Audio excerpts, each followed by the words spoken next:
Hello, Commodore and Amiga fans. I know it's been a while, but there's a reason for that. We've been extremely busy recently. A man who's, I think, lived on about 2 hours sleep last night, David Pleasance. Yeah, you're right. Hello, everybody. Yes, yeah, you're right. It was a very a long day and a very busy night. So yeah, not too much sleep.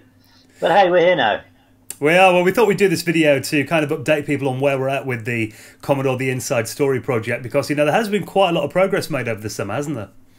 Yeah, in spite of the fact that I definitely underestimated how busy I was going to be with my new company, with the Friend unifying platform and all the wonderful things that are happening there, I certainly underestimated that time. But we are getting very close now to completion. I think I've got about 1 1/4 chapters left to finish of my own work. Then I need to go over it, of course, and it will get proofread by several people too. I've also got chapters. I've got chapters coming in. Oh, I've got some in already. I've got a chapter from the wonderful Gail Wellington, who most people probably don't know, but Gail was an American lady who actually worked for Commodore in the UK. And she was, amongst other things, she was head of CATS, Commodore Amiga Technical Support. And so she's written a very nice chapter. I also have a chapter from Kieran Sumner, who most people probably do not know his name, but he was the guy responsible for the Amiga 1500 that many, many people have asked me about. And I had to hold my hand up and say, I'm sorry, I don't know anything about it, because it was an initiative that took place in the UK only, but it took place after I'd moved over to Commodore International in Switzerland. So I wasn't aware of what it was and how it all happened. But anyway, I've got Kieran to write a chapter, and that's one of the things he's talking about. Plus a couple of other interesting things too. He talks about we did a PC starter pack. We were the very first people in the world to put a PC into a pack, because this was at a time when nobody even knew how to put one together. Yeah. And so that was something I did with Kieran's help. And he also talks about the World of Amiga show that we did right at the very dying days of Commodore UK. And that was a show that Kieran himself jointly ran with Peter Bramble. And so he talks about that. So that's an interesting chapter. I have the most wonderful chapter, and what else would you expect, from the incredible Dave Haney. So that people are going to love that chapter. I mean, I knew it would be good, but even I had my socks blown off. It's a very, very good chapter. I have to admit to people, I am trying desperately, desperately hard to get a chapter in from R.J. Michael, and I talk to him regularly. But he is a very, very difficult man to pin down. And I think, Dan, you've had an experience trying to pin him down just to do some video. I think you have to strap him to a chair, I think, RJ. Yeah, delightful, wonderful, wonderful man. And I had dinner with him recently in San Francisco. And I mean, he has not changed at all. But he keeps promising me he's going to have something for me. But it's the one part of the project that I have to be honest and say I can't hand on heart say I haven't got it, so I can't say I'm going to get it in time. At the moment, my guesstimate is, because I said in the Kickstarter that I wanted it out for November, in time for Christmas. I think we're going to be very close. It may slip into the first week of December or something like that. Main reason being that, of course, one thing I did not take into account is the fact that every man and his dog wants their book out for Christmas. Yeah. So all the printers and publishers, they're all flat out. And until I've got something that's actually finished and can be stamped as being finished, they won't lock in a time for me to get my book printed. Anyway, we are working on that because we're looking at two companies, both actually outside of the UK, because there's more chance of us getting it printed there. So anyway, I am hoping it will be ready for the first week of December. We may get in on time, but I'm going to be very close. Anyway. Well, like you said, it's the first time you've done this. It's like, we're learning as we go along, technically. So. Oh, absolutely, Yeah. absolutely.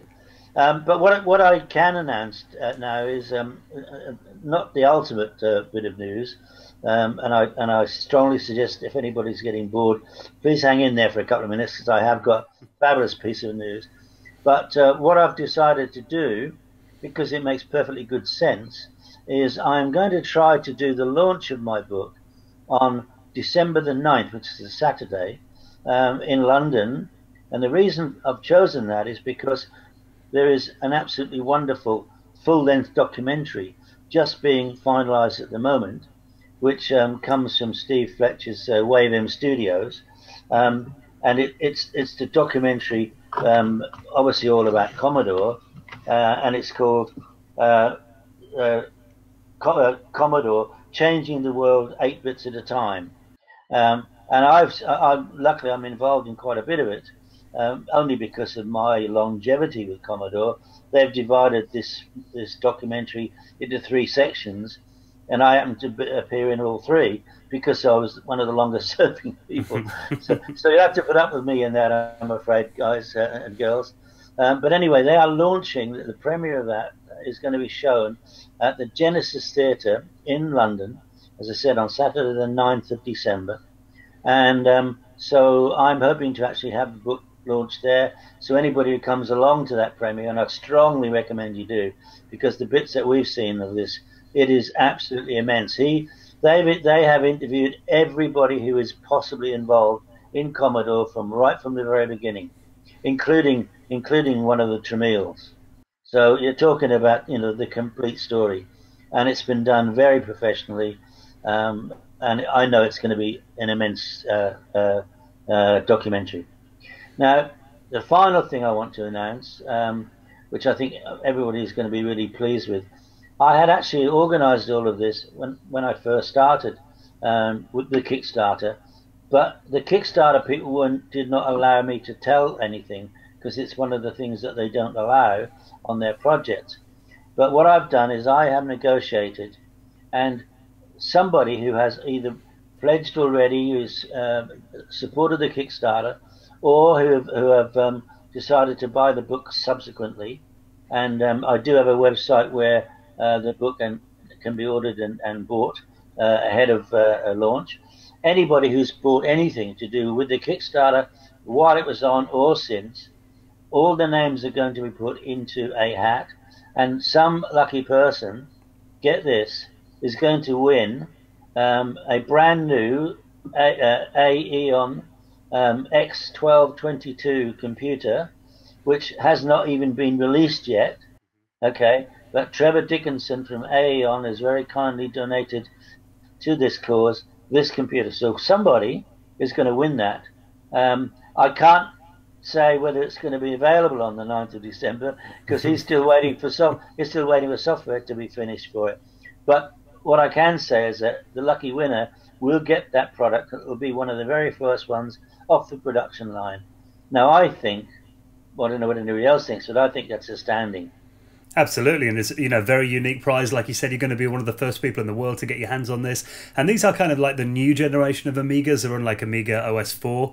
So if you want to kind of see like what the future vision is, what's happening right now, then yeah, an amazing prize. And the fact that someone who has either backed this project or comes out and buys a book now, we'll obviously put links in the video description to the website if you'd like to buy it. It's just going to get put into the drawer, and someone is going to have either a really good Christmas or just after when this product comes out.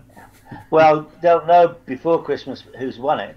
Yeah, okay. Something to look forward to at least. Yeah, absolutely. Yes, I said I can't promise that the actual computer will be available, but it's very close. Yeah. I mean, I'm thrilled to bits that Trevor Dickinson, who I think most people know, has been a huge supporter of Commodore over the years. In fact, I've asked him, even this morning, I asked him if he would be so kind as to write the foreword to my book, which he is now doing. And I'm thrilled to bits that he is, because there aren't many people who is as loyal as he is. He's known as Mr. Red and White Check Man, isn't he? Yeah. I mean, he wears red and white check shoes, ties, braces, and you name it, and he's got it. but he's a lovely man to boot, and I'm thrilled to bits to call him my friend. So yeah, that's an update for people that are interested. I hope everybody gets excited. Um, I'm sorry it's been a long coming in an update, but we have. I promise you, we've been very busy. And in fact, we have recorded the Blu-ray, which Dan very kindly helped me with. What was that? About 3, 4 weeks ago. Yeah, not long ago, but we sat down for an hour, maybe a little bit longer actually. And Steve is obviously from Waving Studios, came along to film the entire hour that we did. You know, beautiful production qualities. I'm sure it's going to look lovely. But well, I got some really interesting stories out of you, stuff that I'd never heard before that made my jaw drop. So if you have, been a backer for the Blu-ray, you're in for a real treat. Trust me. Yes, indeed. Yeah, so I think, I said, apart from the fact that I might be a little bit late, I'm trying very hard not to be, but otherwise everything is pretty much as was announced in the Kickstarter. In fact, more, because I've actually got some very nice quotes too, from just little tiny short quotes from people who have been involved with Commodore over the years, and I thought I'd like to get other people's perspectives. So I've got, for example, people like Mark Cale from System 3, Gary Bracey, originally from Ocean. I've got Dave Gardner, who was Electronic Arts. I've also got John Hare. Everybody knows John Hare from Sensible. He's given a nice little quote. Other people that you probably may not know, but very important people like Dr. Peter Kittel, who's based in Commodore, Germany. He's written a nice little few lines. Also, Randall Jessup. Randall was one of the original designers of the Amiga operating system, and in fact, I was talking to him only last night. He is now one of the very senior people at Mozilla, and so he's written a very nice a little part for the book. I think everybody's going to be thrilled to bits with what we've produced. I hope so. Anyway, I really have put my heart and soul into this, and I hope everybody loves it. I'm sure it'll be worth the wait. We're almost there now, just that final little bit of the book to do, and obviously launch coming up on that December 9th in London. So everything we've talked about in this video, all the links will be provided as well. So we'll get back to writing that final chapter then, David. Oh, thank you so much, and thank you everybody out there in the wonderful world of Commodore and Amiga. Thank you for your support. Love you all to bits, and hopefully we'll see you on December the 9th. Try and make it.